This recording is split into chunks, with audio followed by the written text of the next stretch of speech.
war das auf der einen Seite ein Erfolg, aber eben weil es nichts geändert hat in den Machtverhältnissen zwischen Schuldnern und Gläubigern. Ja, sondern das war, wenn man es ein bisschen böswillig ausdrückt, war das ein Gnadenakt der reichen Länder gegenüber den Armen.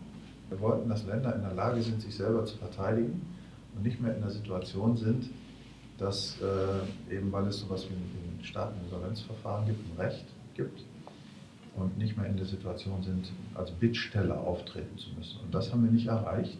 Haben die der Leitung des IWF signalisiert, wir finden es eigentlich angemessen, wenn es ein rechtsstaatlich organisiertes Verfahren gibt zwischen reichen und armen Ländern, wo klar ist, wenn ein Land pleite geht, dann ist erstens vollkommen klar, was passiert jetzt, wie laufen Verfahren ab, und zweitens sollte das auch einigermaßen so ablaufen, dass das was mit Rechtsstaat zu tun hat. Das ist natürlich eine Sache, die unter der Perspektive, die Al-Assad ja auch vertritt, wenn ein Land in Schwierigkeiten ist, da müssen sich alle zusammenfinden, müssen alle verzichten, muss man eine gemeinsame Lösung finden, irgendwie, die für alle irgendwie akzeptabel ist.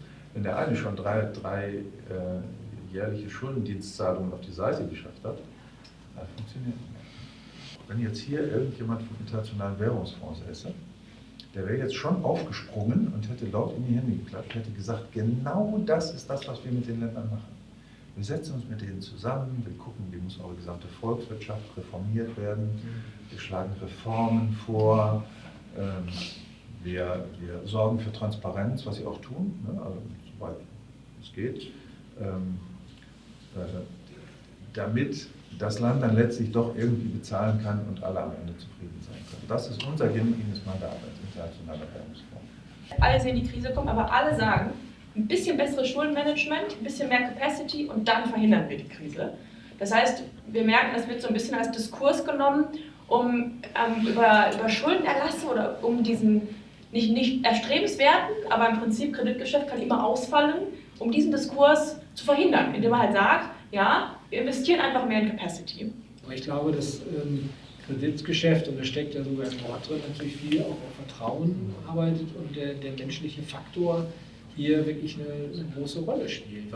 Es wäre, glaube ich, falsch, jetzt zu sagen, das geht wieder so ein bisschen auf diese Idee des Instrumentenkastens zurück. Man kann das alles nur mit diesen privaten Investitionen machen und wir brauchen gar keine öffentliche Entwicklungshilfe im Sinne von, okay, nicht rückzahlbare Programme. Weil es gibt, was den Grenznutzen des Kapitals angeht, also das Verhältnis zwischen dem, was investiertes Kapital auslösen kann an Wachstum, und aus dem Wachstum werden dann ja hinterher die Zinsen wieder zurückbezahlt. Da gibt es so eine kurvenförmige Beziehung. Wenn die Schulden noch relativ niedrig sind, dann sind bis zu einer Größenordnung, das sind jetzt sehr grobe Zahlen für den globalen Kontext, von Land zu Land kann das sehr unterschiedlich sein, bis 30% etwa steigt das ausgelöste Wachstum mit jedem Dollar, den man investiert, an. Ab 30% steigt er immer noch an, aber mit jedem Dollar weniger als mit dem Dollar davor. Und in der Größenordnung, daher kommt unser Maastricht-Kriterium, in der Größenordnung von 60%, Pi mal Daumen und ganz unterschiedlich von Land zu Land, aber größenordnungsmäßig, hilft zusätzlich investiertes Kapital nicht mehr zum Wachstum, sondern ganz im Gegenteil. Der Schuldendiensteffekt, den man damit auslöst, der ist tendenziell höher als der Wachstumseffekt, den man erzielen kann. Natürlich würde ich sagen, da gibt es nochmal einen Vorrang, weil das gesamte Unternehmen da sitzt. Da fließt nichts irgendwo in die Taschen von Herrn Wirth, sondern bleibt im Land und wird dann entsprechend da nach den örtlichen Gegebenheiten hoffentlich auch besteuert und wird vielleicht darüber dann sogar die Verschuldungssituation der öffentlichen Kassen abmindern. Insofern klar, würde ich sagen, Vorfahrt für die lokalen, ansässigen, örtlichen Unternehmen. Eine Sache, die uns konkret jetzt im letzten Jahr sehr stark beschäftigt hat, ist die Frage der Lokalwährungskredite. Also wir vergeben ja etwa die Hälfte der Finanzierung nicht in Euro oder Dollar. Der Euro spielt in den Ländern, in denen wir tätig sind, fast keine Rolle. Ein Dollar wäre dann natürlich die Hardwährung, mit der wir Finanzierung vergeben können, oder die lokale Währung. Wenn wir in lokaler Währung finanzieren, dann übernehmen wir das Währungsrisiko von den Partnern. Da haben wir im letzten Jahr fast 50 Millionen Euro Verlust gemacht, weil der Dollar gegenüber dem Euro sehr stark abgewertet hat und damit auch die an den Dollar gekoppelten Lokalwährungen.